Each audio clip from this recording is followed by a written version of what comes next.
అక్రమ CBI విచారణలకు BRS భయపడదని నేతలు పేర్కొన్నారు. ప్రజలను తప్పుదోవ పట్టించి స్థానిక ఎన్నికల్లో లబ్ధి పొందేందుకు కాళేశ్వరంపై కాంగ్రెస్ చేస్తున్న కుట్రలకు నిరసనగా కేటీఆర్ పిలుపు మేరకు రాజన్న సిరిసిల్ల జిల్లా వ్యాప్తంగా ధర్నాలు చేపట్టి నిరసన వ్యక్తం చేశారు. కార్యక్రమంలో బీఆర్ఎస్ పార్టీ నాయకులు, టీఆర్ఎస్ పార్టీ అధ్యక్షులు బూంపల్లి సురేందర్రావు గారు, పట్టణ అధ్యక్షులు ఎద్దండి నరసింహులు గారు, మాజీ జిల్లా కోషన్ సర్వర్ పాషా గారు, మాజీ ఎంపీపీ అక్కరాజు శ్రీనివాస్, రాచమడుగు సంతోష్రావు, చెవుల మల్లేషు, మంగని మనోహర్ గారు, శీలం స్వామి, మాజీ సర్పంచు గాండ్ల సుమతి, బద్దిపడిగే నవీన, రేణుక, ఎది మల్లేష్, మంచు గణేష్, ప్రశాంత్ యాదగిరి తదితరులు పాల్గొన్నారు.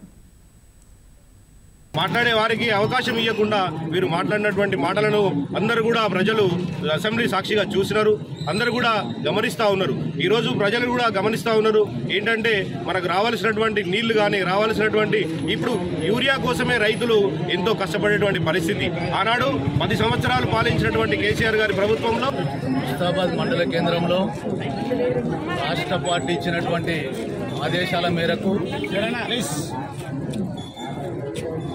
మరి ఈ గత 22 నెలలుగా కాంగ్రెస్ పార్టీ ప్రజా రాజ్యం అనే ఒక పేరు మరి జై తెలంగాణని నినదించని వారు ఈరోజు ముఖ్యమంత్రి అయితే తెలంగాణ ఎట్లా ఉంటుంది అంటే యూరియా కష్టాలు, రైతుల కష్టాలు, మరి 420 హామీలను అమలు చేయకుండా కేవలం అబద్ధాలు చెప్పి అధికారంలోకి వచ్చి అదే అబద్ధాలతో పార్టీని, ప్రభుత్వాన్ని నడిపించుకునేటువంటి వైఖరికి నిదర్శనం అనేటువంటి విషయాన్ని ఈరోజు తెలంగాణ ప్రజలందరూ కూడా గమనించాలని చెప్పి ఈ సందర్భంలో కోరుకుంటూ